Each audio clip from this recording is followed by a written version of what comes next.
ಸಮಾವೇಶ. ಸಮಾನತಾ ಸಮಾವೇಶವನ್ನ ಹಮ್ಮಿಕೊಳ್ಳಲಾಗಿದೆ. ಈ ಸಮಾನತೆಯ ಪರಿಕಲ್ಪನೆ ಒಂದು ರೀತಿಯ ರೋಮಾಂಚನಕರವಾಗಿರೋದು. ಇದರ ಸಾನ್ನಿಧ್ಯವನ್ನ ಪರಮ ಪೂಜ್ಯ ಡಾಕ್ಟರ್ ಸಿದ್ದರಾಮ ಬೆಳ್ಳಾಳ ಶರಣರವರು ವಹಿಸಿದ್ದಾರೆ. ವೇದಿಕೆಯ ಮೇಲೆ ಪರಮ ಪೂಜ್ಯ ಬಸವಲಿಂಗ ಪಟ್ಟಣದೇವರವರು, ಮಹಾಯೋಗಿ ಯೋಗ ಪೂಜಾ ಜಗದೀಶ್ವರಿ ಮಾತಾ ಮಲಗಿಯವರು, ಪೂಜ್ಯ ವಿರಚಿಶಾನಂದ ಸ್ವಾಮೀಜಿಯವರು, ಪೂಜ್ಯ ಬಂತೆ ಧರ್ಮಾನಂದಾಜಿಯವರು, ಮೌಲಾನಾ ಮೊಹಮ್ಮದ್ ತಸದಿಕ್ ನಾದ್ವಿ, ಇಮಾನುವೆಲ್ ರವರು ಮತ್ತು ನಮ್ಮ ಜ್ಞಾನಿ ಬಲಬೀರ್ ಸಿಂಗ್ ಜಿ ಅವರು ಮತ್ತು ಕಾರ್ಯಕ್ರಮದ ಅಧ್ಯಕ್ಷರು ಶಾಸಕರಾದಂಥ ಶರಣು ಸಲಗರ್ರವರು, ವೇದಿಕೆ ಮೇಲೆ ಇರ್ತಕ್ಕಂಥ ನಮ್ಮ ಮಂತ್ರಿ ಸಹೋದರಾದಂಥ ರಹೀಂ ಖಾನ್ ರವರು, ಸಿದ್ದು ಪಾಟೀಲ್ ರವರು, ರಾಜಶೇಖರ್ ಪಾಟೀಲ್ರು, ತಿಪ್ಪಣ್ಣಪ್ಪ ಕಮಿಟೂರ್ ಎಲ್ಲಿ ಬಂದಿದ್ದಾರೆ? ಇದಾರ ಒಂದು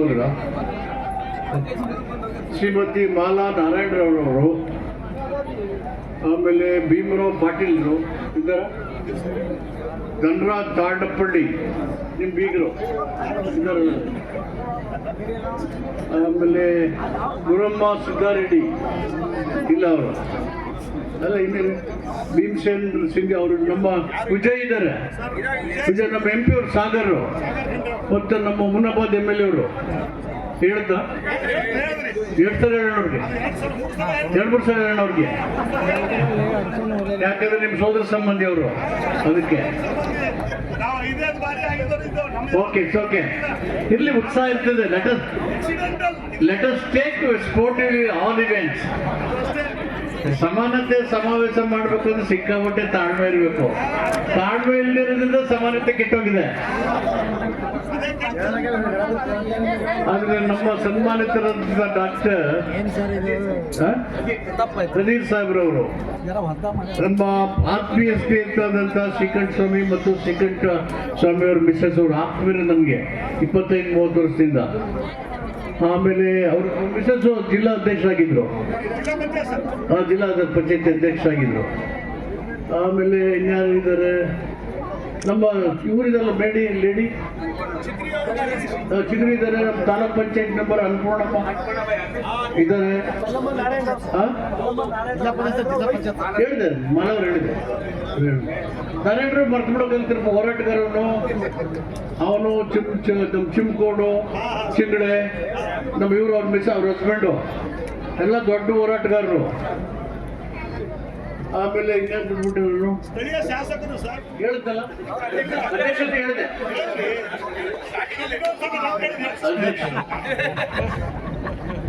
ಇಲ್ಲಿ ಬಸವ ಕಲ್ಯಾಣದಲ್ಲಿ ಯಾರಾದರೂ ಬಂದು ಭಾಷಣ ಮಾಡಿ ಮಾತಾಡಬೇಕು ಅಂದರೆ ಹುಷಾರಾಗಿ ಚರಿತ್ರೆ ಪತ್ರಿಕಾ ಮತ್ತು ಮಾಧ್ಯಮದ ಗೆಳೆಯರು ಮತ್ತು ಸಮಾನತಾ ಸಮಾವೇಶ ಭಾಗವಹಿಸ್ತಕ್ಕಂಥ ಎಲ್ಲ ಆತ್ಮೀಯ ಬಂಧು ಭಗಿನಿಯರೇ, ಇದು ಒಂದು ಇತಿಹಾಸವನ್ನು ನೆನೆಸುವಂಥ ಒಂದು ಮಹಾ ಸಮಾವೇಶ. ಇತಿಹಾಸ ಯಾಕೆ ನೆನೆಸ್ತಿದೆ ಅಂದರೆ, ಇತಿಹಾಸ ತಿಳ್ಕೊಂಡ್ರೆ ಮಾತ್ರ ಇತಿಹಾಸನ ನಾವು ಬರೆಯೋಕ್ಕೆ ಆಗೋದು. ಎಲ್ಲೋ ಇತಿಹಾಸ ಮರ್ತಿರೋದ್ರಿಂದ ಸಮಾನತೆಗೆ ತೊಂದರೆ ಮತ್ತು ಸವಾಲುಗಳು ಬರ್ತಾ ಇದ್ದಾವೆ. ದೇಶದಲ್ಲಿ ಅಶಾಂತಿ, ಧರ್ಮಾಂಧತೆ ಮತ್ತು ಸಹಿಷ್ಣುತೆ ಕಡಿಮೆ ಆಗ್ತಾ ಇದೆ. ಜಾತಿ ಧರ್ಮದ ಹೆಸರಿನಲ್ಲಿ ಸಂಘರ್ಷ ಆಗ್ತಾ ಇದೆ. ಗಂಡು ಹೆಣ್ಣುಗಳ ನಡುವೆ ವ್ಯತ್ಯಾಸ ಆಗ್ತಾ ಇದೆ. ಬಡವ ಬಲ್ಲಿದ ನಡುವೆ ಸಂಘರ್ಷ ಆಗ್ತಾ ಇದೆ. ಮೇಲು ಕೀಳು ಎಂತಕ್ಕಂಥ ಭಾವನೆಗಳು ಹೆಚ್ಚಾಗ್ತಾ ಇದ್ದಾವೆ. ಇದಕ್ಕೆಲ್ಲ ಉತ್ತರವನ್ನು ಕಂಡುಕೊಳ್ಳಲಿಕ್ಕೆ ಈ ನೆಲ ಗಟ್ಟಿ ಧ್ವನಿಯಾಗಿ ಕರ್ನಾಟಕಕ್ಕೆ, ದೇಶಕ್ಕೆ ಮತ್ತು ಪ್ರಪಂಚಕ್ಕೆ ವಚನ ಸಾಹಿತ್ಯದ ಮೂಲಕ ಮೌಲ್ಯಭರಿತವಾದಂಥ ಸಂದೇಶಗಳನ್ನು ಕೊಟ್ಟಿದ್ದಾರೆ. Value based message to combat social equality, inequality, to combat inequality, they have given a value-based message to the world. ಪ್ರಪಂಚಕ್ಕೆ ಮೌಲ್ಯಭರಿತವಾದಂಥ ವಚನ ಸಾಹಿತ್ಯದ ಸಂದೇಶಗಳನ್ನು ಕೊಟ್ಟಿದ್ದಾರೆ. ಬಹಳಷ್ಟು ಜನ ಕ್ರಾಂತಿ ಭರಿತವಾದಂಥ, ಸುಧಾರಣಾ ಭರಿತವಾದಂಥ ಮಾತುಗಳನ್ನೇ ಆಡ್ತಾರೆ. ತತ್ವ ಮಾತಾಡಿ ಬದನೆಕಾಯಿ ತಿಂದರೆ ಸಮಾನತೆ ಆಗುತ್ತಾ? ಮಾತಾಡೋದು ತತ್ವ, ತಿನ್ನೋದು ಬದನೆಕಾಯಿ ಆದರೆ ಸಮಾನತೆ ಬರುತ್ತಾ? ಅದು ಬರೋದಿಲ್ಲ, ಅದು ಪ್ರಾಕ್ಟೀಸ್ ಆಗುತ್ತೆ. ಅದಕ್ಕೆ ಈ ನೆಲ ಗಟ್ಟಿಯಾದ ವೇದಿಕೆ. 4ನೇ ಶತಮಾನದಲ್ಲಿ ಬುದ್ಧನ ಸಂದೇಶಗಳಿದ್ದಾವಲ್ಲ, ಜ್ಞಾನ, ಸಮತೆ, ಕರುಣೆ. ಪ್ರತಿಯೊಬ್ಬ ಮನುಷ್ಯರಲ್ಲಿ ಜ್ಞಾನ ಅಂದರೆ ವಿದ್ಯೆ, ಬೆಳಕು, ಅರಿವು, ಜಾಗೃತಿ, ಜವಾಬ್ದಾರಿ ಇವೆಲ್ಲ ಇರಬೇಕು. ಕರುಣೆ, ಸಮತೆ ಅವೆಲ್ಲ ಒಂದೇ ಅನ್ನುವ ಭಾವನೆಗಳು ಬರಬೇಕು. ಅದಕ್ಕೆ ಬುದ್ಧ ಸಂಘಗಳನ್ನು ನಿರ್ಮಾಣ ಮಾಡಿದ, ವಿಚಾರಗಳನ್ನು ಹೇಳಿದ. ಧರ್ಮ ಅಂದ್ರೆ ಅದು ಶ್ರೇಷ್ಠ ಅಲ್ಲ, ಅದು ಹೇಳ್ದಂಗೆ ನೀವು ಕೇಳಬೇಕಾಗಿಲ್ಲ. ಈ ಸಂದೇಶಗಳನ್ನ, ತತ್ವಗಳನ್ನ ಹೇಳ್ಬಿಟ್ಟು ಸರಿ ತಪ್ಪು ಅನ್ನೋದನ್ನ ನೀವೇ ನಿರ್ಧಾರ ಮಾಡಿ ಅಂತ ಹೇಳ್ದ. ನಾನು ಹೇಳ್ದಾಗ ಕೇಳಬೇಕು ಅಂತ ಹೇಳೇ ಇಲ್ಲ ಅವ್ರ ಬುದ್ಧ. ಧರ್ಮದಲ್ಲಿ ನನ್ನ ಪಾತ್ರ ಏನು ಅಂತಾನು ಹೇಳಲಿಲ್ಲ ಅವನು. ನನ್ನ ನಂತರ ನನ್ನ ಉತ್ತರಾಧಿಕಾರಿ ಯಾರು ಅಂತಾನು ಹೇಳಿಲ್ಲ ಬುದ್ಧ. ಅದರ ಸಂದೇಶ ಕೊಟ್ಟಿದ್ದಾರೆ. ಅದರ ವಿಮರ್ಶೆಯನ್ನ ನಮ್ಮ ವಿವೇಚನೆಗೆ ಬಿಟ್ಟಿದ್ದಾರೆ. ಪ್ರಜಾಸತ್ತಾತ್ಮಕವಾದಂಥ ಮೌಲ್ಯಗಳು ಮತ್ತು ಪ್ರೀತಿ, ಕರುಣೆಯಿಂದ ಕೂಡಿದ ಸಮಾನತೆಯ ಜೀವನಕ್ಕೆ ಬೇಕಾದಂಥ ಅಹಿಂಸಾತ್ಮಕ ಮಾರ್ಗಗಳನ್ನು ಅವನು ನಮಗೆ ಕೊಟ್ಟಿದ್ದಾನೆ. 2500 ವರ್ಷಗಳ ಹಿಂದೆ ಬುದ್ಧ ಕೊಟ್ಟಿದ್ದಾರೆ. ಆ ಬುದ್ಧ ಕೊಟ್ಟಿರ್ತಕ್ಕಂಥ ವಿಷಯಗಳು ನಮ್ಮ ಪ್ರಧಾನಮಂತ್ರಿಗಳು ಅಮೆರಿಕದಲ್ಲಿ ಹೋಗಿ ಉತ್ತರಿಸ್ತಾರೆ. ಅದನ್ನು ಉದ್ಗಾರ ಮಾಡ್ತಾರೆ. ಬುದ್ಧನ ನಾಡು ಇದು, ಯುದ್ಧ ಬೇಕಿಲ್ಲ ಅಂತ. ಯುದ್ಧ ನಡೀತಾ ಇದೆ, ಸಂಘರ್ಷ ಆಗ್ತಾ ಇದೆ, ದ್ವೇಷ ಬೆಳೀತಾ ಇದೆ, ಧರ್ಮಗಳ ನಡುವೆ ವೈರತ್ವ ಇದೆ. ಇವೆಲ್ಲವೂ ನಾಶ ಆಗಬೇಕು ಅಂತಕ್ಕಂಥದ್ದೇ ಅವರ ಸಂದೇಶ. ಅವರ ನಂತರ 12ನೇ ಶತಮಾನದಲ್ಲಿ ಈ ನೆಲದಲ್ಲಿ ಬಸವಣ್ಣ ಬಂದಿದ್ದಾರೆ. ನಮ್ಮ ಶ್ರೀಕಂಠ ಸ್ವಾಮಿ ಹೇಳಿದ್ರು 8ನೇ ವರ್ಷದಲ್ಲೇ ಬಿಟ್ಬಿಟ್ರು. ಉಪನಯನ ಮಾಡುವಾಗ ಅಕ್ಕ ದೊಡ್ಡೋಳು ಮನೆಯಲ್ಲಿ ಅವ್ರಿಗೆ ಬಿಟ್ಟು ನಿನ್ಗೆ ಉಪನಯನ ಮಾಡಬೇಕು ಅಂದಾಗ ಅವ್ರಿಗೆ 8ನೇ ವಯಸ್ಸಿನಲ್ಲೇ ಹೆಣ್ಣು ಗಂಡಿನ ತಾರತಮ್ಯದ ವಿಷಯಗಳು ಹೆಂಗ್ ಗೊತ್ತಾಯ್ತು ಅವ್ರಿಗೆ. ಅದನ್ನ ಪ್ರತಿಭಟನೆ ಮಾಡಿ ಮನೆ ಬಿಟ್ಟು ಇಲ್ಲಿ ಬಂದ್ಬಿಟ್ರಲ್ಲ. ಆವಾಗಲೇ 8ನೇ ವಯಸ್ಸಿದ್ದಾಗ ಅಕ್ಕ ನನಗಿಂತ ದೊಡ್ಡವಳು, ಅವಳು ಬಿಟ್ಟು ನನಗೆ ಮಾಡು ಅಂತ ಹೇಳಿದಾಗ ಅವಳು ಹೆಣ್ಣು, ನೀನು ಗಂಡವಳು ಮಾಡಕ್ ಬರಲ್ಲ ಅಂತ ಹೇಳಿದಾಗ ತಂದೆ ತಾಯಿಗಳ ವಿರುದ್ಧವಾಗಿ ಪ್ರತಿಭಟಿಸಿದ್ರು ಅವರು. ಬಸವಣ್ಣನವರು ಪ್ರತಿಭಟನೆ ಮಾಡಿ ಈ ನೆಲಕ್ಕೆ ಬಂದು ಅನುಭವ ಮಂಟಪವನ್ನು ಕಟ್ಟುವುದು ನಡೀತಾ ಇದೆ. ಅನುಭವ ಮಂಟಪವನ್ನ ಗುರುಗಳು ಹೇಳಿದ್ರು, ತುಂಬಾ ದಯವಿಟ್ಟು ಸಹಕರಿಸಿ. ಅಲ್ಲಿ ನೀರ್ ಹಂಚೋರಪ್ಪ, ಬಲ್ದಾಳ್ ಸರಳರು ನೀರ್ ಹಂಚೋರ್ ಸ್ವಲ್ಪ ದಯವಿಟ್ಟು ಸಹಕರಿಸಿ ಹೇಳಿದ್ರು. ಎಂತ ನೆಲ ಇದು ಅಂತ ಹೇಳಿ ಆ ಬಸವ ಕಲ್ಯಾಣ ಅಭಿವೃದ್ಧಿ ಪ್ರಾಧಿಕಾರಕ್ಕಾಗೋದಕ್ಕೆ ಚರಿತ್ರೆಯನ್ನ ಹೇಳಿದ್ರು. ಎಲ್ಲ ಹೋರಾಟಗಳು ಕಾಂಗ್ರೆಸ್ ಸರ್ಕಾರ ಇದ್ದಾಗ ಬಸವ ಕಲ್ಯಾಣದ ರಚನೆ ಆಯಿತು. ಅದಕ್ಕೆ ರಾಜಶೇಖರ್ ಅವ್ರ ತಂದೆಯವರು ಇದ್ದಾರೆ, ನಮ್ಮ ಬಸವರಾಜಪ್ಪ. ಭೀಮಣ್ಣ ಖಂಡ್ರವರು ಇದ್ದಾರೆ. ಪೂಜ್ಯ ಗುರುಗಳ ಸಲಹೆ ಮುಖ್ಯವಾಗಿ ಪ್ರಮುಖವಾದಂಥ ಮೊದಲನೇ ಬೇಡಿಕೆ, ಅದು ಒತ್ತಾಯ. ಯಾವುದಕ್ಕೆ? ಸಮಾಜದ ನಿರ್ಮಾಣಕ್ಕೆ ಒತ್ತಾಯ. ಅದಾದಮೇಲೆ ಧರ್ಮಸಿಂಗ್ರವರು, ಖರ್ಗೆಜಿಯವರ ಪ್ರೇರಣೆ ಇದೆ, ಸಿದ್ದರಾಮಯ್ಯನವರ ಕೊಡುಗೆ ಇದೆ, ಯಡಿಯೂರಪ್ಪನವರ ಕೊಡುಗೆ ಇದೆ. ಈ ಒಂದು ಕಲ್ಯಾಣ ಕ್ಷೇತ್ರ ಬೆಳಿಬೇಕು ಅಂತ ಹೇಳಿ ಕೆಲವರು ರಾಜಕೀಯ ಉದ್ದೇಶ ಇಟ್ಕೊಂಡು ಮಾಡಿದ್ರು, ಇಲ್ಲ ನಿಜವಾದ ಚರಿತ್ರೆಯನ್ನು ಪುನರಾವರ್ತನೆ ಮಾಡಿ ಜನರಿಗೆ ತಿಳಿಸ್ಬೇಕಾದದ್ದು ಏನೇ ಇರಲಿ, ಇದು ಬಸವ ಕಲ್ಯಾಣ ಅಭಿವೃದ್ಧಿ ಪ್ರಾಧಿಕಾರವನ್ನು ಮಾಡಿ 500 ಕೋಟಿ ರೂಪಾಯಿಗಳನ್ನು ಕೊಟ್ಟಿದ್ದಾರೆ. ಬಸವಣ್ಣನವರು ಅವರ ನಿಲುವೇ ಮೂಢನಂಬಿಕೆ ಮತ್ತು ಸನಾತನವಾದದ ವಿರುದ್ಧವಾದಂಥ ನಿಲುವು. ಮೂಢನಂಬಿಕೆ, ಒಳ್ಳೆಯವನು ಕೆಟ್ಟವನು, ಸ್ವರ್ಗ ನರಕ, ಪುನರ್ಜನ್ಮ, ಯಜ್ಞ ಯಾಗಾದಿಗಳು, ಇದೆಲ್ಲ ವಿರುದ್ಧವಾದಂಥ ನಿಲುವು. ಇದರ ವಿರುದ್ಧವಾದಂಥ ನಿಲುವು. ಕಾಯಕವೇ ಕೈಲಾಸ. ಯಾವ್ಯಾವ ವೃತ್ತಿ ಮಾಡ್ತಾರೆ ಅದನ್ನೇ ಮಾಡಬೇಕು. ಕಾರ್ಲ್ ಮಾರ್ಕ್ಸ್ ಹೇಳ್ತಾರೆ ಲೇಬರ್ ಮೂವ್ಮೆಂಟಲ್ಲಿ, ಬಸವಣ್ಣ ಅದಕ್ಕೆ ಮೊದಲನೇ ಕಾಯಕವೇ ಕೈಲಾಸ ಅಂತ ಅದಕ್ಕೆ ಮೌಲ್ಯಭರಿತವಾದಂಥ ಸಂಗತಿಗಳನ್ನು ಕೊಟ್ಟರು. ಅವ್ರು ಏನು ಹೇಳ್ತಾರೆ? ಬ್ರಾಹ್ಮಣ ಎಂದರೆ ಕೂಡಲ ಸಂಗಮನ ನಂಬ್ತಾನೆ ಏನಪ್ಪ ನಿಶ್ಚಿತ. ನಾನು ಬ್ರಾಹ್ಮಣ ಅಂದ್ಕೊಂಡ್ರೆ ಅದರ ಅರ್ಥ ಏನು? ಜಾತಿ ವಿನಾಶ, ಎಲಿಮಿನೇಷನ್ ಆಫ್ ಕ್ಯಾಸ್ಟ್, ಜಾತಿಗೆ ಹೋಗ್ಬೇಕ್ರಿ ಅನ್ನೋದಕ್ಕೆ ಅವರು ಬ್ರಾಹ್ಮಣ ಅಂದರೆ ಕೂಡಲ ಸಂಗಮನನ್ನು ನಂಬ್ತಾನ. ಬುದ್ಧ ಹೇಳಿದ ಪಂಚಶೀಲ ತತ್ವಗಳಿಗೆ ಅವ್ರೇನು ಹೇಳ್ತಾರೆ? ಕೆಳಬೇಡ, ಕೊಲಬೇಡ, ಹುಸಿಯ ನುಡಿಯಲೇಬೇಡ, ಹನ್ನನಿಗೆ ಅಸಹ್ಯ ಪಡಬೇಡ, ತನ್ನ ಬಣ್ಣಿಸಬೇಡ, ಇದರು ಅಳಿಯಬೇಡ ಅಂತ ಹೇಳಿದ್ದಾರೆ. ಬಸವಣ್ಣವ್ರಿಗೆ ದೇವರಲ್ಲಿ ನಂಬಿಕೆ ಇತ್ತು, ಆದರೆ ಮೂಢನಂಬಿಕೆ ಇಲ್ಲಲ್ಲ, ಏಕದೃಷ್ಟಿ ಇಲ್ಲ. ಅವರು ಈ ಜಗತ್ತೇ ದೇವರು, ಈಗ ನಮ್ಮತ್ತ ಈ ಒಂದು ಮುಗಿಲೇ ದೇವರು ಅಂತಕ್ಕಂಥ ವ್ಯಾಪಕವಾದಂಥ ಅರ್ಥದಲ್ಲಿ ಅವರನ್ನ ದೇವರನ್ನ ಅರ್ಥೈಸಿದರು ಬಸವಣ್ಣವರು. ಅದಕ್ಕೆ ಅವ್ರು ಹೇಳ್ತಾರಲ್ಲ, ಕಣ್ಣು ದೇವರು ದೇವರಲ್ಲ, ಮಣ್ಣು ದೇವರು ದೇವರಲ್ಲ, ನನ್ನ ಕಾಲೇ ಕಂಬ, ದೇಹವೇ ದೇಗುಲ, ನನ್ನ ಶಿರ ವರ್ಣ ಕಳಸ,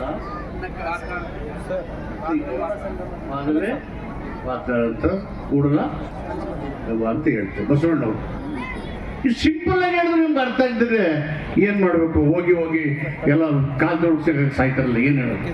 ಜಲಕಂಡಲ್ಲಿ ಮುಳುಗುವರು, ಮರಕಂಡಲ್ಲಿ ತಿರುಗುವರು, ಇಷ್ಟೆಲ್ಲ ಸಿಂಪಲ್ ಆಗಿ ಹೇಳ್ಕೊಟ್ಟಿದ್ದಾರೆ ನಮಗೆ, ವೆರಿ ಸಿಂಪಲ್ ಆಗಿ. ಕಾಯಕ ಕೆಲಸ ಅಂದ್ರೆ ಯಾವ್ಯಾವ ಸಮಾಜದವರು ಏನೇನು ಮಾಡ್ತಾರೋ ವೃತ್ತಿ ಗೌರವ ಮಾಡಿ ಎಲ್ಲರನ್ನು ಸಮಾನವಾಗಿಟ್ಟು ಅನುಭವ ಮಂಟಪದ ಇಟ್ಬಿಟ್ಟು ಸುಮಾರು ಎಷ್ಟು 150-700 ಜನ ಸದಸ್ಯರು, 770 ಎಲ್ಲ ಕೆತ್ತ ನೋಡಿದೆ. ಏನು ವೃತ್ತಿ ಮಾಡ್ತಾರೆ, ಏನು ಸಂದೇಶ ಇದೆ ನೋಡ್ಕೊಂಬಂದು ಈಗ ನಾನು ಎಂಥ ಸಂದೇಶ ಇದೆ, ಎಷ್ಟಿದೆ.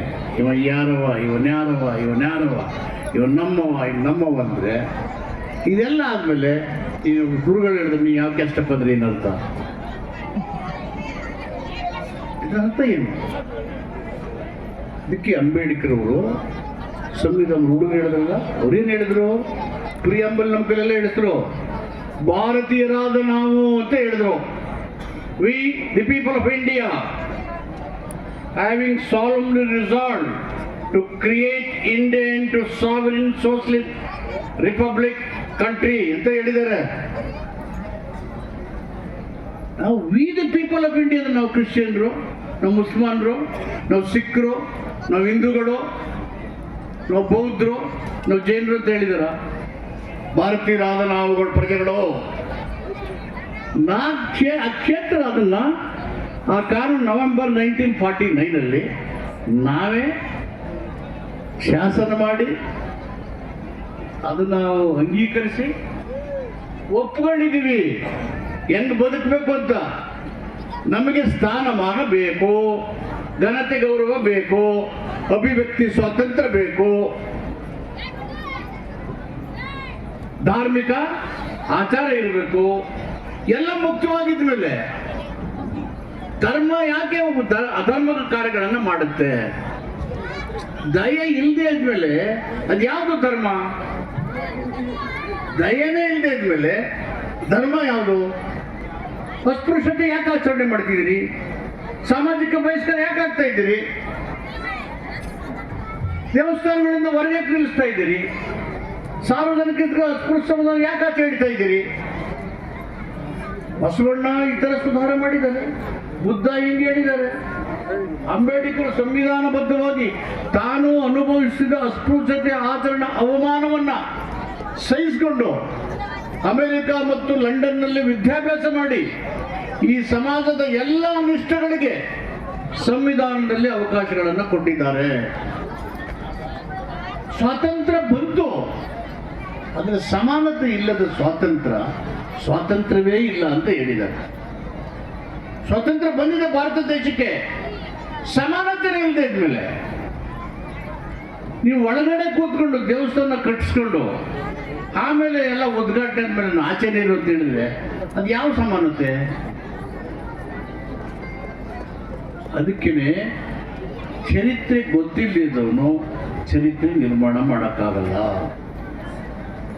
ಎರಡು ಮುಖ್ಯವಾದ ಘಟನೆಗಳು ಸಮಾನತಾ ವಿಷಯ ಬಂದಾಗ ಅಂಬೇಡ್ಕರ್ ಅವರು ಒಂದು ದೇವಸ್ಥಾನದ ಪ್ರವೇಶ,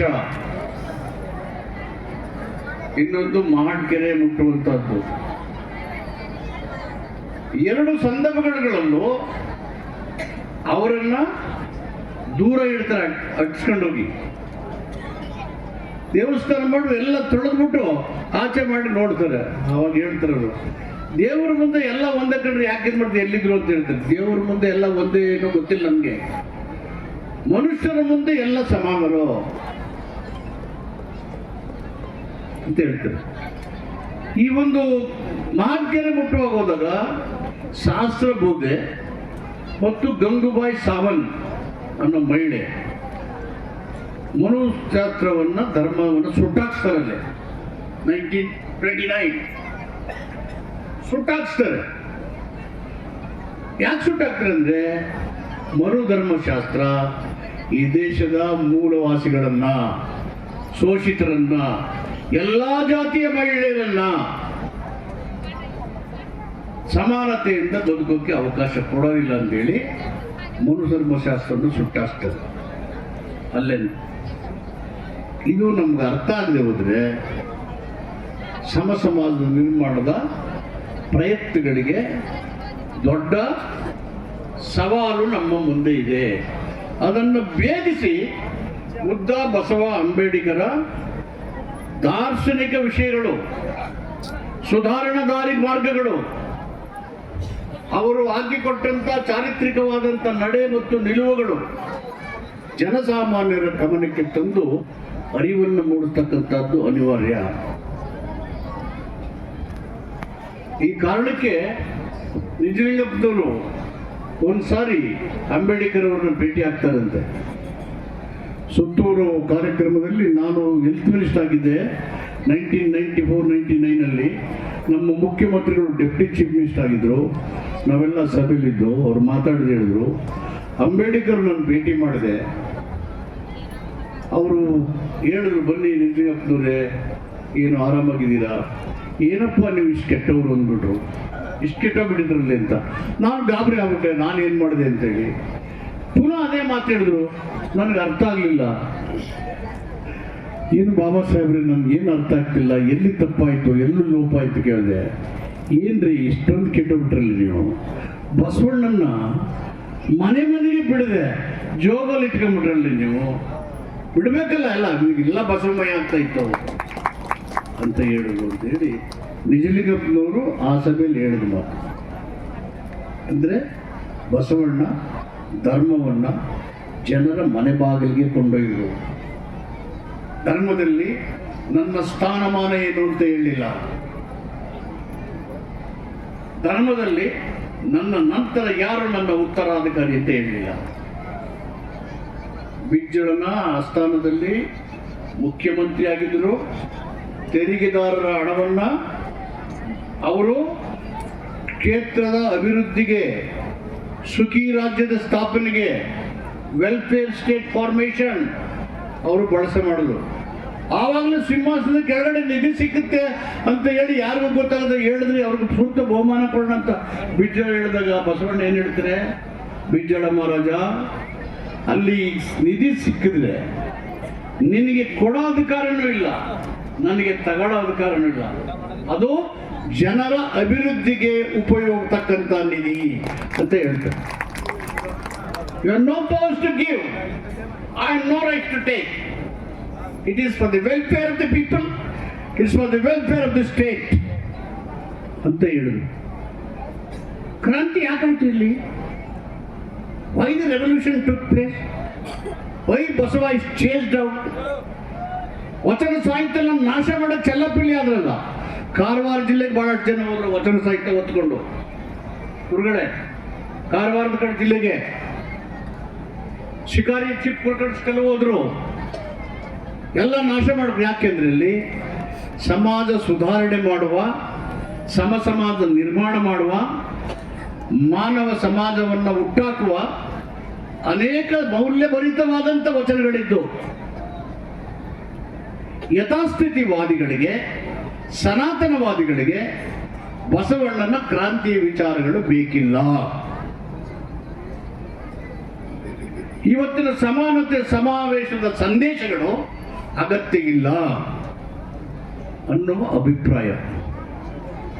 ಅಂತಿಮವಾಗಿ ಜಾತಿಯನ್ನು ಬಿಡದೆ ಶತ್ರುನು ಹೆಣ ಹೊರೋದಕ್ಕೆ ಜನರಲ್ ಮಸೀದಿ ಸ್ಮಶಾನಕ್ಕೆ ಬಿಡದೆ ಸರ್ಕಾರಿ ರಸ್ತೆನಲ್ಲೂ ಜಾತಿ ಹೆಸರಿಗೆ ಹೆಣ ತಗೊಳ್ಳೋಕೆ ಮೂಲೆ ಕಡೆ ಹೋಗುವಂತ ಹೇಳುವಂತ ಮನಸ್ಥಿತಿ ಅಲ್ಲ, ಧರ್ಮಾಂಧತೆ, ಕೊಳಕು ಮನಸ್ಸುಗಳು ಅವು ಬದಲಾವಣೆ ಆಗದ ಹೊರತು ಸಮಾಜದ ನಿರ್ಮಾಣ ಆಗೋದಿಲ್ಲ. ಅದಕ್ಕೆ ವಿಶ್ವಸಂಸ್ಥೆ ಹೇಳಿದ್ರು ಬಾಬಾ ಸಾಹೇಬ್ ಅಂಬೇಡ್ಕರ್ ಜನ್ಮದಿನಾಚರಣೆ ಮಾಡುತ್ತೆ 1925. 100 ದೇಶಗಳು ಸೇರಿದ್ದು. ಅಂಬೇಡ್ಕರ್ ಒಬ್ಬರೇ ಆ ಒಂದು ರಾಷ್ಟ್ರ ನಾಯಕ ಅವರ ಜನ್ಮದಿನ. To come back in equality and to march to achieve the goal of sustainable development. ನಾವು ಅಸಮಾನತೆಯನ್ನು ತೊಡೆದು ಸಮಾಜದ ಗುರಿಯನ್ನು ಮುಟ್ಟುವ ಕಡೆಗೆ ನಮ್ಮ ಹೆಜ್ಜೆಯನ್ನು ಇಡಬೇಕು ಅಂತೇಳಿ ವಿಶ್ವಸಂಸ್ಥೆ ಹೇಳಿದರು. ಅಸಮಾನತೆ ಎನ್ನುವುದು ಮಾನವನ ಅಭಿವೃದ್ಧಿಗೆ ಮಾರಕವಾಗಿರ್ತಕ್ಕಂಥದ್ದು. ಧರ್ಮಾಂಧತೆ, ಧರ್ಮದ ಹೆಸರಿನಲ್ಲಿ ಸರ್ವಾಧಿಕಾರಿ ಧೋರಣೆ ಪ್ರಜಾಪ್ರಭುತ್ವವನ್ನು ನಾಶ ಮಾಡ್ತಕ್ಕಂಥದ್ದು. ಬ್ರಿಟಿಷರು ಸ್ವತಂತ್ರ ಕೊಡ್ತಕ್ಕಂಥ ಸಂದರ್ಭದಲ್ಲಿ ಅಂಬೇಡ್ಕರ್ ಹೇಳ್ತಾರೆ 1934 ರೌಂಡ್ ಟೇಬಲ್ ಕಾನ್ಫರೆನ್ಸ್ ಅಲ್ಲಿ, ಬ್ರಿಟಿಷರೇ ನೀವಿದ್ದಾಗ್ಲೇ, ಬ್ರಿಟಿಷ್ ಇಂಡಿಯಾ ಸರ್ಕಾರ ಇದ್ದಾಗ್ಲೇ ನಮಗೆ ದೇವಸ್ಥಾನಕ್ಕೆ ಪ್ರವೇಶ ಇಲ್ಲ, ಕೆರೆ ನೀರನ್ನು ಮುಟ್ಟಂಗಿಲ್ಲ, ನೀವಿದ್ದಾಗಲೇ ನಮ್ಮ ಪರಿಸ್ಥಿತಿ ಆದ್ಮೇಲೆ ನೀವು ಸ್ವತಂತ್ರ ಯಾವ ಜನ ನಮ್ಗೆ ವಿರೋಧ ಮಾಡ್ತಾರೆ ಅವ್ರಿಗೆ ಕೊಟ್ಟದ್ಮೇಲೆ ನಮ್ಮ ಗತಿ ಏನಾಗಬೇಕು ಅಂತ ಹೇಳ್ತಾರೆ.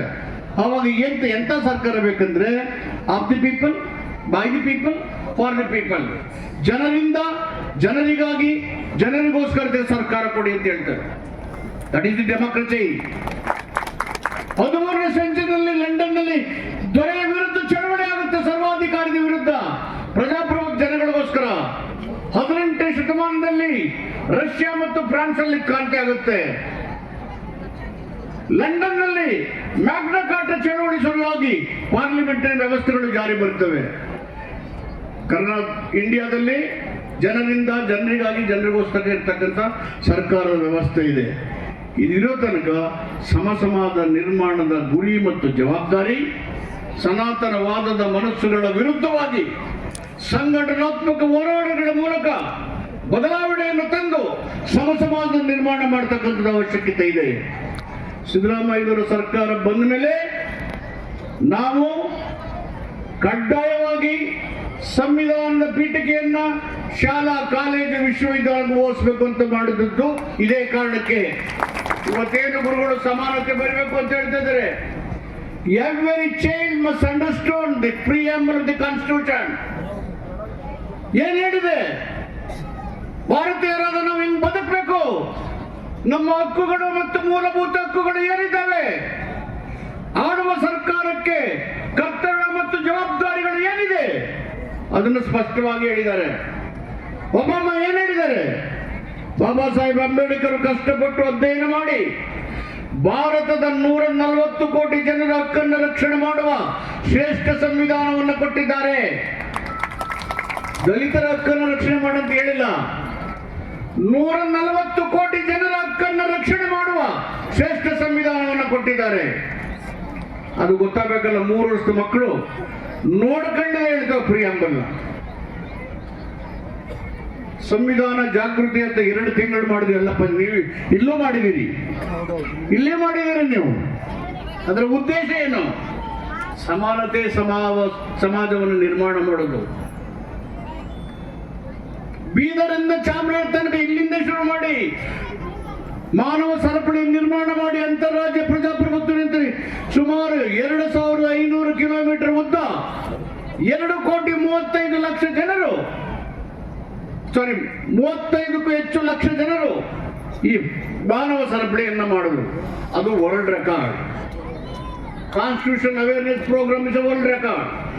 ರೆಕಾರ್ಡ್ಗೋಸ್ಕರ ಮಾಡದ್ದಲ್ಲ, ಇತಿಹಾಸವನ್ನ ಪುನರ್ ನಿರ್ಮಾಣ ಮಾಡಲಿಕ್ಕೆ, ಜನರಲ್ಲಿ ಜಾಗೃತಿಯನ್ನು ಮೂಡಲಿಕ್ಕೆ, ಅಸಮಾನತೆಯಿಂದ ಸಮಾನತೆಯ ಕಡೆಗೆ ಹೆಜ್ಜೆ ಇಡಲಿಕ್ಕೆ, ಅಪಮೌಲ್ಯವಾಗಿರತಕ್ಕಂಥ ಧರ್ಮಗಳನ್ನು ಸರಿ ಮಾಡಲಿಕ್ಕೆ ಇರ್ತಕ್ಕಂಥ ಪ್ರಯತ್ನಗಳು. ಧನಂಜಯ್ ಕೇರ್ ಅಂತ ದೊಡ್ಡ ಚರಿತ್ರಕಾರ ಹೇಳಿದ್ದಾರೆ, ಮಾರಲ್ ಡಿಗ್ರೇಡೇಷನ್ ಆಗಿದೆ, ಕಲ್ಚರಲ್ ಡಿಮಾರಲೈಸೇಷನ್ ಆಗ್ತಾ ಇದೆ, ರಿಲಿಜಿಯಸ್ ಬ್ಯೂಟಿಫಿಕೇಶನ್ ಆಗ್ತಾ ಇದೆ. ಅಂದ್ರೆ ನಮ್ಮ ಮೌಲ್ಯಗಳು ಕುಸಿತಿದ್ದಾವೆ, ಸಾಂಸ್ಕೃತಿಕ ಜೀವನ ಹಾಳಾಗ್ತದೆ, ಧರ್ಮ ಕೊಳೆತು ನಾರ್ತಾ ಇದೆ. ಎಂತ ಸಮಾಜವನ್ನು ನಿರೀಕ್ಷೆ ಮಾಡಬಹುದು ಅಂತೇಳಿ ಧನಂಜಯ್ ಕೇರ್ ಅಂತ ದೊಡ್ಡ ಚರಿತ್ರಕಾರ ಹೇಳಿದ್ದಾರೆ. ಈ ಎಲ್ಲ ಹಿನ್ನೆಲೆಯಲ್ಲಿ ಪೂಜ್ಯ ಗುರುಗಳು ಒಬ್ಬ ಸಂತರಾಗಿ, ಸುಧಾರಕರಾಗಿ, ಮನುಕುಲದ ಉದ್ಧಾರಕರಾಗಿ, ಬುದ್ಧ ಬಸವ ಅಂಬೇಡ್ಕರ್ ಅನುಯಾಯಿಯಾಗಿ ತನ್ನ ಜವಾಬ್ದಾರಿ ಮತ್ತು ಕರ್ತವ್ಯವನ್ನ ಸಮಾಜದ ನಿರ್ಮಾಣಕ್ಕಾಗಿ ಇಂಥ ಒಂದು ಐತಿಹಾಸಿಕವಾದ ಸಮಾವೇಶವನ್ನು ಏರ್ಪಡಿಸಿ ನಮ್ಮನ್ನೆಲ್ಲ ಕರೆದಿದ್ದಾರೆ. ನಾನು ಮೊನ್ನೆ ನಮ್ಮ ಹುಡುಗರು ಅದ್ದೂರಿಯಾದಂಥ ಕಾರ್ಯಕ್ರಮವನ್ನು ಮಾಡಿದ್ರು. ಯಾವ್ರಪ್ಪದು? ಪರ್ತಾಪುರದಲ್ಲಿ. ನಾನು ಬರಬೇಕು ಅಂತ ಮಿಸ್ ಆಗ್ಬಿಟ್ಟೆ. ಈ ಬಸವ ಕಲ್ಯಾಣ ಕಡೆಗೆ ಬರಬೇಕಾದ್ರೆ ಯಾವ ಕಾರ್ಯಕ್ರಮಕ್ಕೂ ಮಿಸ್ ಮಾಡಿದ್ದೇನೆ. ಇಲ್ಲಿಂದ ನಾವೆಲ್ಲ ಪ್ರೇರಿತರಾಗಿ ರಾಜ್ಯವನ್ನ ಸಮಾಜವನ್ನು ಕಟ್ಟುವ ಕೆಲಸ ಮಾಡಬೇಕು. All of should be inspired by Basava Kalyana and its reformation. ಅರಳಯ್ಯ ಮದುವರ್ಷದ ಮಕ್ಕಳಿಗೆ ಮದುವೆ ಮಾಡುತ್ತೆ ಜಾತಿ ನಾಶ ಆಗ್ಬೇಕು ಅಂತ ಹೇಳಿ. ಅಂಬೇಡ್ಕರ್ ಅವರು ಜಾತ್ ಪತ್ ಚೋಡ ಅಂತ ಪುಸ್ತಕ ಬರೆದಿಲ್ಲ. ಅದಕ್ಕೆ ಅದೇ ಮಾದರಿಯಲ್ಲಿ ಜಾತಿ ಮತ ಬಿಡ್ರಿ ಅಂತೇಳಿ ಅಂತರ್ಜಾತೀಯ ವಿವಾಹ, ಸಾಮೂಹಿಕ ಸಾಪಂಕ್ತಿ ಭೋಜನ ಇದನ್ನ ಮಾಡಿ ಅಂತ ಬಸವಣ್ಣವರು ಮಾಡಿದ್ರು. ಅದೇ ಕ್ರಾಂತಿ. ಇವರು ಮುಂದುವರೆದ್ರೆ ಎಲ್ಲ ಮನುಷ್ಯ ಜಾತಿ ಬಿಟ್ಟು ಯಾರು ಇರೋದಿಲ್ಲ. ಅದರಿಂದ ಇವರನ್ನು ಓಡಿಸಬೇಕು, ಮುಗಿಸ್ಬೇಕು ಅಂತೇಳಿ ಅದು ಕಲ್ಯಾಣದ ಕ್ರಾಂತಿ, ಸುಖಿ ರಾಜ್ಯದ ಅಂತ್ಯ. ಆದರೆ ಆ ಘಟನಾವಳಿಗಳು, ಚರಿತ್ರೆ ವಿಷಯಗಳು ನಮಗೆಲ್ಲ ಪ್ರೇರಣಾ ಶಕ್ತಿಯಾಗಿ ಅಂತ ಸುಖಿ ರಾಜ್ಯದ ಸಮಾಜದ ಜಾತಿ ರಹಿತವಾದಂಥ, ಲಿಂಗ ಭೇದರಹಿತವಾದಂಥ, ಮೂಢನಂಬಿಕೆ ಮತ್ತು ಸನಾತನವಾದದ ವಿರುದ್ಧವಾದಂಥ ಸಮಾಜವನ್ನು ಕಟ್ಟಿ ಭಾರತ ದೇಶವನ್ನು ಗಟ್ಟಿಯಾಗಿ ಬೆಳೆಸಲಿಕ್ಕೆ ರಾಜ್ಯಾಂಗಬದ್ಧವಾದಂಥ ಎಲ್ಲ ವಿಷಯಗಳನ್ನು ಬಾಬಾ ಸಾಹೇಬ್ ಅಂಬೇಡ್ಕರ್ ಸಂವಿಧಾನದಲ್ಲಿ ಒದಗಿಸಿಕೊಟ್ಟಿದ್ದಾರೆ. ಸ್ವಾಭಿಮಾನದಿಂದ ಬದುಕೋಗೆ ಮುಕ್ತವಾದಂಥ ಅವಕಾಶ ಕೊಟ್ಟಿದ್ದೇನೆ. ಅದನ್ನು ಬಳಸ್ಕೊಂಡು ನೀವೆಲ್ಲ ಸ್ವಾಭಿಮಾನದಲ್ಲಿ. ಸ್ವಾಭಿಮಾನ ಇಲ್ಲದೆ ಬದುಕೋದಕ್ಕೆ ಏನು ಪ್ರಯೋಜನ ಇದೆ? ನೀವು ಬದುಕಿದ್ರು ಒಂದೇ, ಸತ್ರು ಒಂದೇ ಅಂತ ಹೇಳಿದ್ದಾರೆ ಬಾಬಾ ಸಾಹೇಬ್. ಇಲ್ಲಪ್ಪ ಅಂತ ಹೇಳಿದ್ದಾರೆ ನಾನು ತಿಳ್ಕೊಂಡಂಗೆ. ಅದರಿಂದ ನನಗೆ ಈ ಕಾರ್ಯಕ್ರಮಕ್ಕೆ ಬರೋಕ್ಕೆ ತುಂಬ ಸಂತೋಷ ಆಗಿದೆ. ಗುರುಗಳು ಅನೇಕ ವಿಷಯಗಳನ್ನು ಹೇಳಿದ್ದಾರೆ. ಸರ್ಕಾರದ ವತಿಯಿಂದ ಆಗಬೇಕಂತ ಕೆಲಸಗಳನ್ನು ಅವರು ಒತ್ತಾಯ ಪೂರ್ವಕವಾಗಿ, ನಾನು ಪರಮಾಪ್ತ ಎಂದೂ ನನಗೆ ಅನೇಕ ದೊಡ್ಡ ಮಂತ್ರಿ ಆಗಿದ್ರು ನನಗೆ ಕೆಲಸ ಮಾಡಪ್ಪ ಅಂತ ಹೇಳಿದವರೆಲ್ಲ ಅವರು ನನ್ನ ಗಮನಕ್ಕೆ ತಂದಿದ್ದಾರೆ. ಅದು ಗಮನದಲ್ಲಿದೆ ಅಂತ ಅಷ್ಟೇ ಹೇಳಿ ಇವತ್ತು ಪ್ರಿಯಾಂಕರ್ಗೂ ನಾವೆಲ್ಲ ಬರಬೇಕು. ಬಂದರು ಏರ್ಪೋರ್ಟ್ಗೆ ಹತ್ತಬೇಕು. ಇನ್ನೇನು ಒಂದು ಮೆಸೇಜ್ ಬಂತು ಅವ್ರ ಬ್ರದರ್ಗೆ, ತುಂಬ ಹುಷಾರಿಲ್ಲ, ನೀವು ಬರಬೇಕು ಅಂತ ಹೇಳಿ. ಅವ್ರು ಹಾಗೂ ಕೊನೆ ತನಕ ನೋಡಿದ್ರು ಫ್ಲೈಟ್ ಡೋರ್ ಕ್ಲೋಸ್ ಮಾಡೋ ತನಕ. ಆದರೆ ಪರಿಸ್ಥಿತಿ ಸರಿಯಿಲ್ಲ ಕಾಣುತ್ತೆ. ಅದಕ್ಕೆ ನಿಮಗೆಲ್ಲ ಅವರು ತನ್ನ ಬರಲಿಕ್ಕೆ ಸಾಧ್ಯ ಆಗಿರ್ತಕ್ಕಂಥ ಆ ಒಂದು ಪರಿಸ್ಥಿತಿಯನ್ನು ತಮ್ಮಗಳಿಗೆ ಮತ್ತು ಸಭೆಗೆ ತಿಳಿಸ್ಬೇಕು ಅಂತ ಹೇಳಿದ್ದಾರೆ. ಇಲ್ಲಾಂದರೆ ಅವರು ಬಂದು ಅವರು ಹೋರಾಟಗಾರ, ಒಳ್ಳೆಯ ಮಾತುಗಳನ್ನು ಆಡ್ತಾ ಇದ್ರು. ಈ ಒಂದು ಕಾರ್ಯಕ್ರಮ ಅರ್ಥಪೂರ್ಣವಾಗಿ ದೊಡ್ಡ ಸಂದೇಶವನ್ನು ದೇಶಕ್ಕೆ, ಇವತ್ತಿನ ಸಹಿಷ್ಣುತೆ, ಧರ್ಮಾಂಧತೆ, ಜಾತಿ, ಅಸ್ಪೃಶ್ಯತೆ, ಮಹಿಳಾ ಅತ್ಯಾಚಾರಗಳು, ಸಾಮಾಜಿಕ ವಿರೋಧಿ ನಿಲುವುಗಳು, ಇದಕ್ಕೆ ದೊಡ್ಡ ಉತ್ತರವನ್ನು ಕೊಟ್ಟು ಮುಂದಿನ ದಿನಗಳಲ್ಲಿ ದೊಡ್ಡ ಚಳುವಳಿಯಾಗಿ ಪರಿವರ್ತನೆ ಆಗಲಿ. ಆ ಚಳುವಳಿ ಪ್ರಜಾಸತ್ತಾತ್ಮಕವಾಗಿ, ಅಹಿಂಸಾತ್ಮಕ ಮಾರ್ಗವಾಗಿ ಸಮಾಜದ ನಿರ್ಮಾಣಕ್ಕೆ ಪ್ರೇರಣೆ ಆಗಲಿ ಅಂತ ಆಶಿಸಿ, ಫ್ಲೈಟ್ಗೆ ಹೋಗ್ಬೇಕಾದ್ರೆ ತಮ್ಮೆಲ್ಲರ ಅನುಮತಿ ಮತ್ತು ಆಶೀರ್ವಾದವನ್ನು ಪಡೆದು ಹೋಗಲಿಕ್ಕೆ ಅನುಮತಿ ಕೊಡಬೇಕು ಅಂತೇಳಿ ನನಗೆ ತಮ್ಮ ಮುಂದೆ ಬಂದು ಮಾತಾಡಲಿಕ್ಕೆ ಅವಕಾಶ ಕೊಟ್ಟಂತ ಪೂಜ್ಯ ಬೆಲ್ದಾಲ್ ಶರಣ ಗುರುಜಿಯವರಿಗೆ, ಇತರ ಗುರುಜಿಗಳಿಗೆ, ನನ್ನ ಮಾತನ್ನು ಕೇಳಿ ತಮ್ಮಗಳಿಗೆ ಧನ್ಯವಾದಗಳನ್ನು ಹೇಳಿ ನನ್ನ ಮಾತನ್ನು ಮುಕ್ತಾಯ ಮಾಡ್ತೇನೆ. ತಮ್ಮೆಲ್ಲರಿಗೂ ವಂದನೆ. ನಿಜವಾಗ್ಲೂ ಸರ್.